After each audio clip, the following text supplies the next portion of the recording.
নমস্কার, দেখছেন এবিপি আনন্দ। আপনাদের সঙ্গে আমি কুসুমিতা। শুরু করছি আনন্দের সকাল। শুরুতেই যে খবরে নজর রাখবো, আজ 7 সকালে দক্ষিণ কলকাতার নবনালন্দা স্কুলে দুর্ঘটনা ঘটল।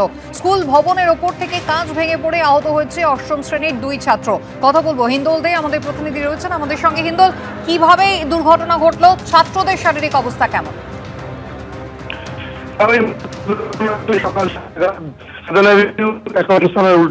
শোনা যাচ্ছে না স্পষ্ট করে হিন্দোল তোমার কথা। আমি আবারও তোমার সঙ্গে যোগাযোগ করার চেষ্টা করব। 7 সকালে আজ নবনালন্দা স্কুলের ছবিটা একবার দেখুন, যেখানে স্কুল ভবনের ওপর থেকে কাঁচ ভেঙে পড়েছে। অষ্টম শ্রেণীর 2 ছাত্র আহত হয়েছেন। একেবারে গোটা স্কুল জুড়ে রীতিমতো হুলস্থুল পড়ে গিয়েছে সকালবেলায়। সকাল 7টা নাগাদ এই দুর্ঘটনা ঘটে। স্কুল ভবনের উপরের অংশের কাঁচ ভেঙে পড়ে। অষ্টম শ্রেণীর 2 ছাত্র তাদের উপরে পড়েছে। জখম 2জনকে ইতিমধ্যেই হাসপাতালে নিয়ে যাওয়া হয়েছে।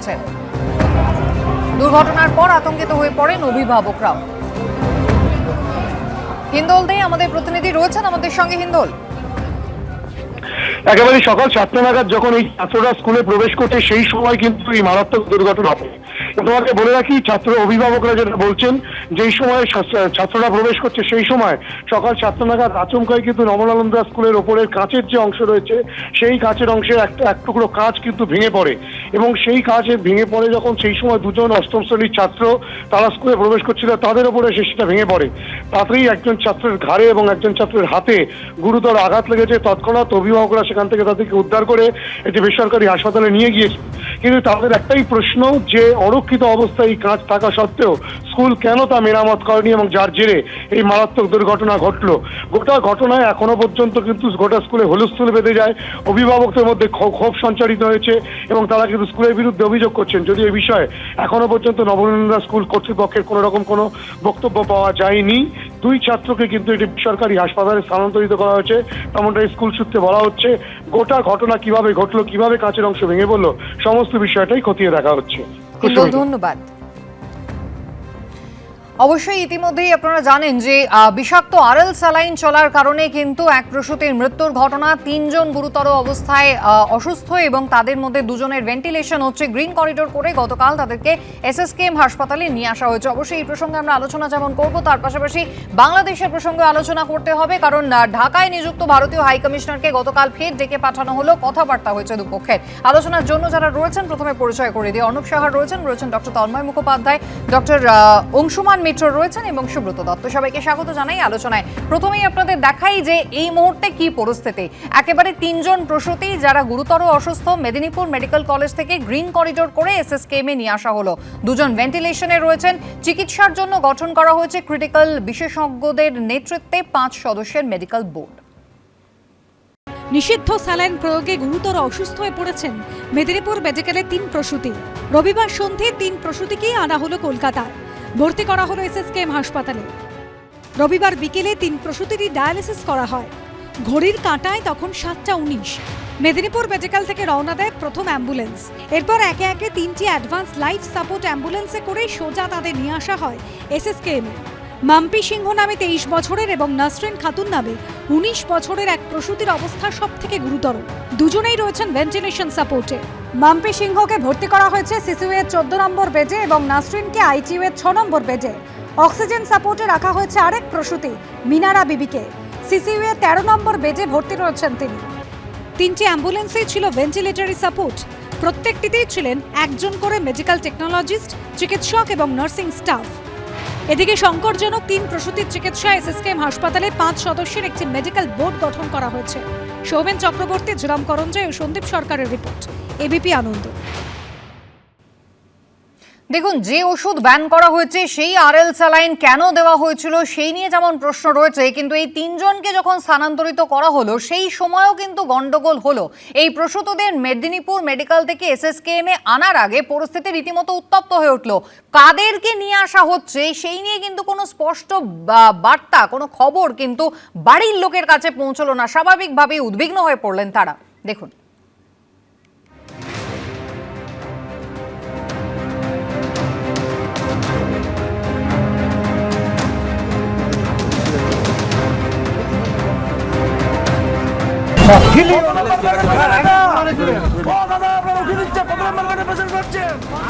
কত নম্বর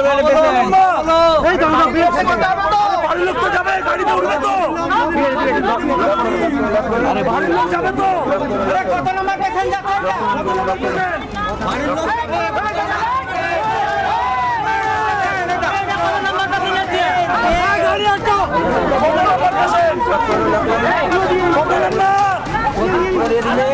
আপনি সবাই দিয়ে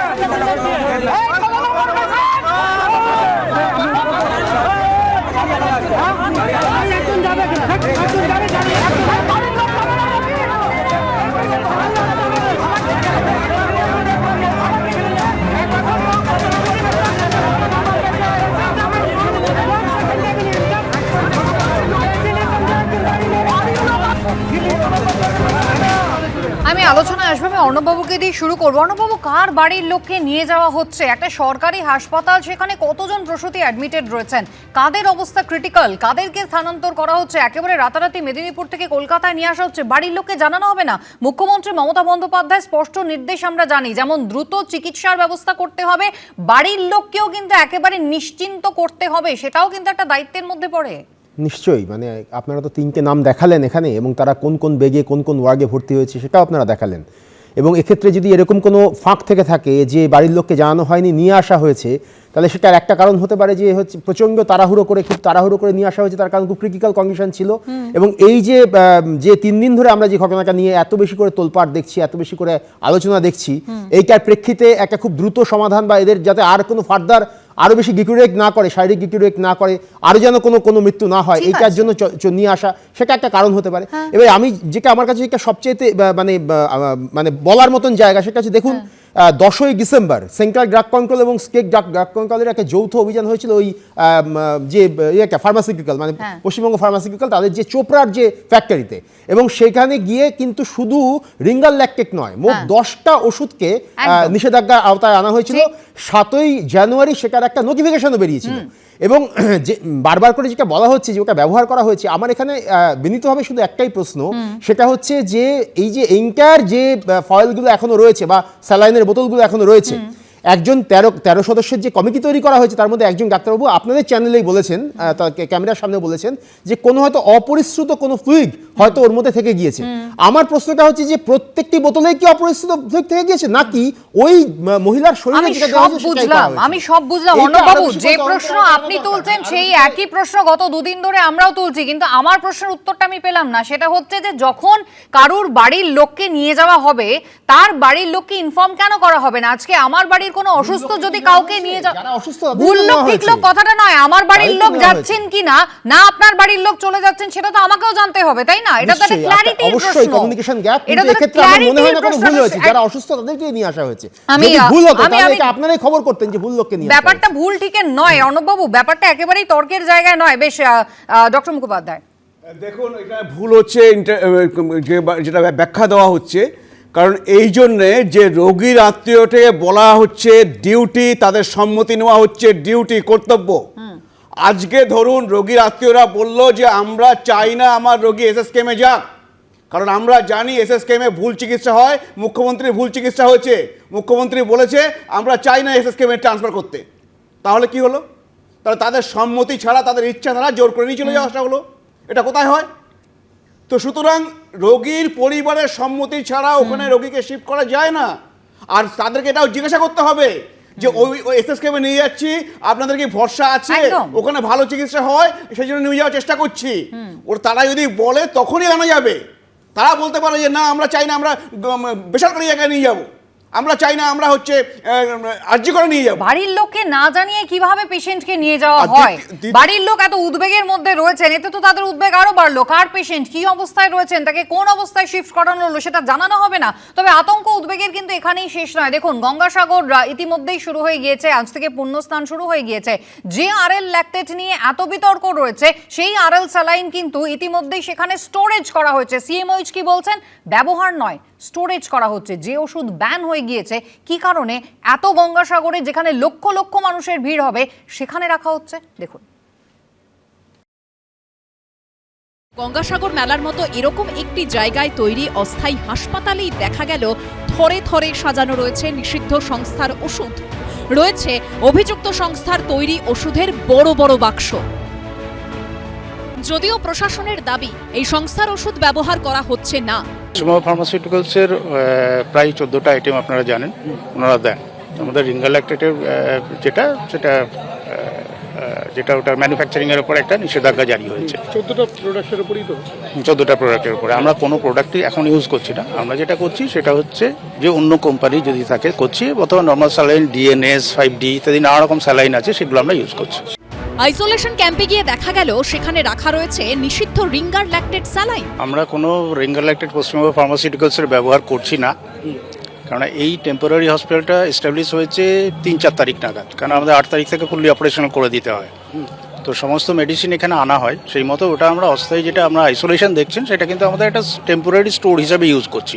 আচ্ছা, ওখানে কোনো পেশেন্ট নেই দেখবেন। টেম্পোরারি স্টোরের মধ্যে যা মেডিসিন আনা হয়েছিল সবগুলো ওখানে স্টোর করে রাখা আছে, সেই জন্য ওখানে আপনারা দেখতে পাচ্ছেন। আর আমাদের নির্দেশিকা বেরিয়েছে 7 তারিখে, তার আগে এখানে টেম্পোরারি হসপিটাল অলরেডি এস্টাবলিশ হয়ে গেছে, মানে কয়েকটা দিন লাগে প্রসেসে।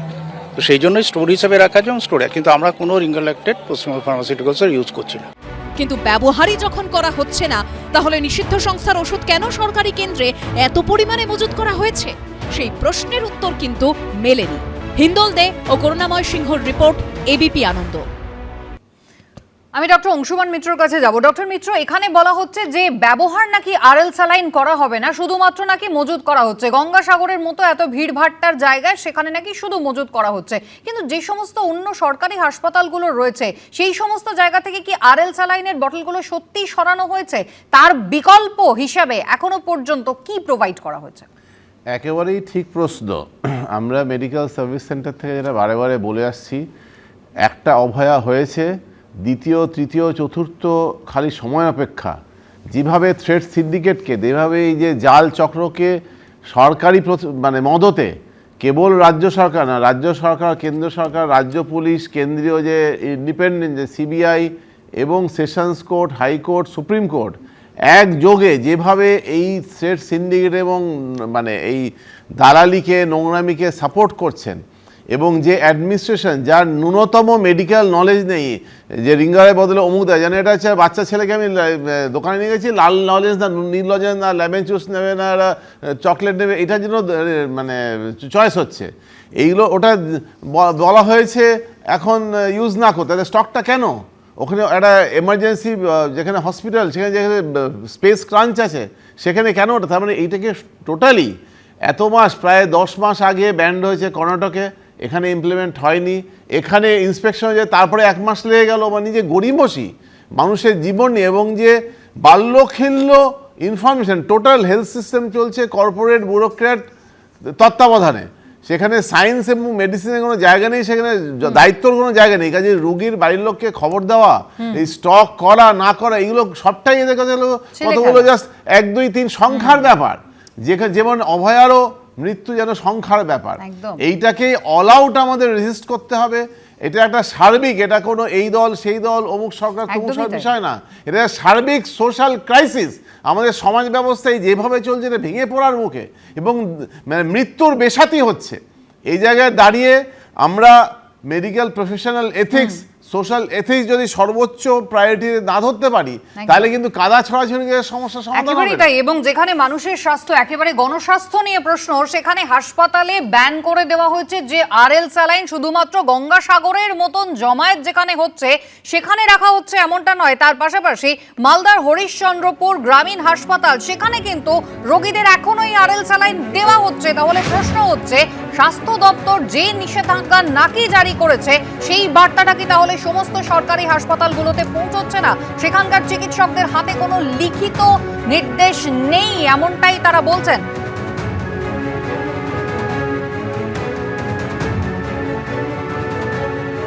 আমি সুব্রত তার কাছে এই জায়গায় আসবো। সুব্রত, তাহলে কি এটা শুধুই একটা গা ছাড়া মনোভাব, অত্যন্ত ক্যাজুয়াল অ্যাপ্রোচ, নাকি কোথাও এর পেছনে সদিচ্ছার অভাবও রয়েছে?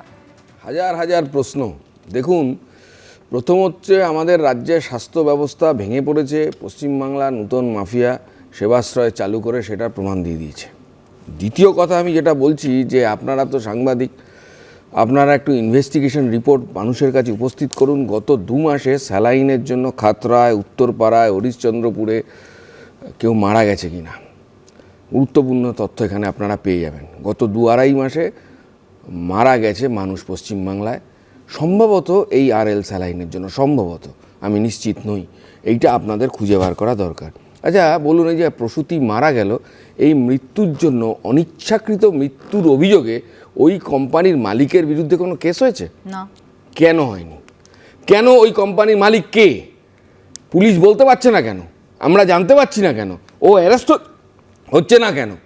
কি কারণে হচ্ছে গিয়ে গত ডিসেম্বর মাসে ইন্সপেকশন হলো হচ্ছে এই কোম্পানিতে, কি কারণে? কারণটা কি? কারণ কি এই ব্যবহার্যতে মানুষের জীবনহানি হচ্ছে সেই কারণে?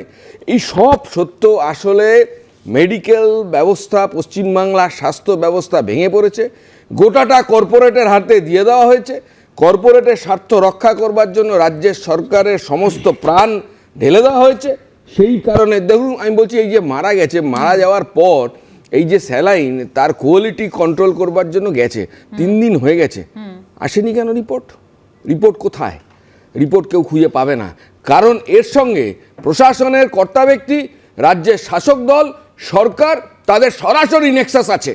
সেই কারণে এই সব সত্য মানুষের সামনে উন্মোচিত হচ্ছে না। বেশ, আমি আসবো, তবে প্রশ্নটা হচ্ছে যে প্রশ্নটা তুলবে কে? কারণ প্রসঙ্গ যদি আসে ইলেকটোরাল বন্ড, তাহলে সেখানে যদি আপনি কেন্দ্রের দিকে দেখেন, দেশের রাজনীতির ক্ষেত্রে বিজেপি কত টাকা পেয়েছে, আর রাজ্যের ক্ষেত্রে যদি আপনি দেখেন সেক্ষেত্রে তৃণমূল কংগ্রেস কত টাকা পেয়েছে, তাহলে সত্যি এ ধরনের সংস্থার যারা মালিক, যারা চালান, তাদের বিরুদ্ধে আদৌ কোনো ব্যবস্থা কোনোদিন কি হবে? আরএল স্যালাইনে মৃত্যুর ঘটনা, আর তারপরেই সব থেকে বড় প্রশ্ন যেটা উঠতে শুরু করেছে যে এবার সেই চিরাচরিত দায় ঠেলাঠেলির কাণ্ড শুরু হয়ে গিয়েছে।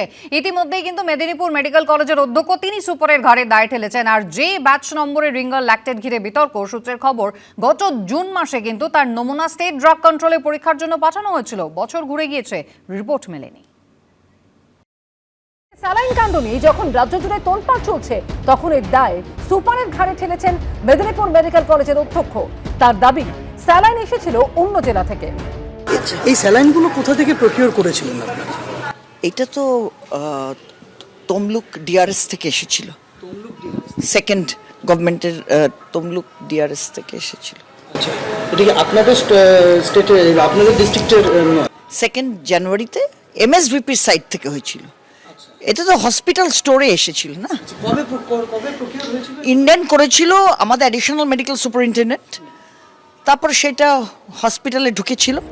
একদিকে দায় ঠেলাঠেলি চলছে, আরেকদিকে মেদিনীপুর মেডিকেলে ভর্তি রয়েছে মা হারা সদ্যজাত সংকটজনক প্রসূতিদের শিশুরাও হাসপাতালে চিকিৎসাধীন রয়েছে। সন্দীপ সরকার ও ঝিলম করঞ্জয়ের রিপোর্ট, এবিপি আনন্দ। ডক্টর মিত্র, সব থেকে সহজ একটা প্রশ্ন হচ্ছে যে এই যে স্যালাইন যেখানে মজুত করা হয় বা স্টোরে যেখানে ওষুধ মজুত করা হয়, তার একটা নির্দিষ্ট নিয়ম নিশ্চয়ই থাকবে। কোনো একজন তিনি রেফার করে দিচ্ছেন, এসে সেটা স্টোরে জমা হয়ে যাচ্ছে, সেটা ব্যবহার হচ্ছে, ব্যাপারটা কি এতটাই সহজ? একেবারেই নয়। এই যে টোটাল বিষয়টা, এটা যেভাবে ধামাচাপা দেওয়া, যেভাবে ঠেলাঠেলি হচ্ছে, এটা পরিষ্কার যে এখানে কেবল একদিকে হচ্ছে কোম্পানির মালিক, যেটা অলরেডি ব্ল্যাকলিস্টেড হয়ে গেছিল, 2 নম্বর হচ্ছে সর্বোচ্চ স্বাস্থ্যকর্তা যারা, এটা কেবলমাত্র একজন সিএমও বা একজন লোকাল প্রিন্সিপাল বা এমএসভিপি নয়, এটা অনেক ওপরের খেলা। এইটা বিচার বিভাগীয় তদন্ত অবশ্যই করতে হবে। তার সঙ্গে অভয়ার 5 মাসে যে জনগণের আদালতে যে আমাদের জনগণের বক্তব্য চলছে, সেই চাপটা রাখতে হবে। এই যে adequate drug list, drug checking যে ব্যবস্থা নেই, যেটা আবার সামনে এলো, যে জমা পড়ার পরে মাসের পর মাস পেরিয়ে যাচ্ছে, তার কোনো রিপোর্ট আসছে না, এটাই হচ্ছে বাস্তব। যেভাবে রাফেল বিমান কেলেঙ্কারি আমাদের দেশে, সেরকমই ওষুধ কেলেঙ্কারি, সমস্ত সরকারি সংস্থাগুলো বন্ধ করে দেওয়া হচ্ছে। এই জায়গায় একবার ডক্টর মুখোপাধ্যায়ের কাছে যাব, যে 31 দফার দাবি জুনিয়র ডাক্তাররা রেখেছিলেন, তার মধ্যে তো এই জাল ওষুধ সরবরাহ, এই প্রশ্নটাও ছিল, এবং সেখানে একেবারে সন্দীপ ঘোষ এবং তার অ্যাসোসিয়েটদের নামও জড়িয়েছিল। তদন্তে কি ফলাফল হয়েছে বলুন তো?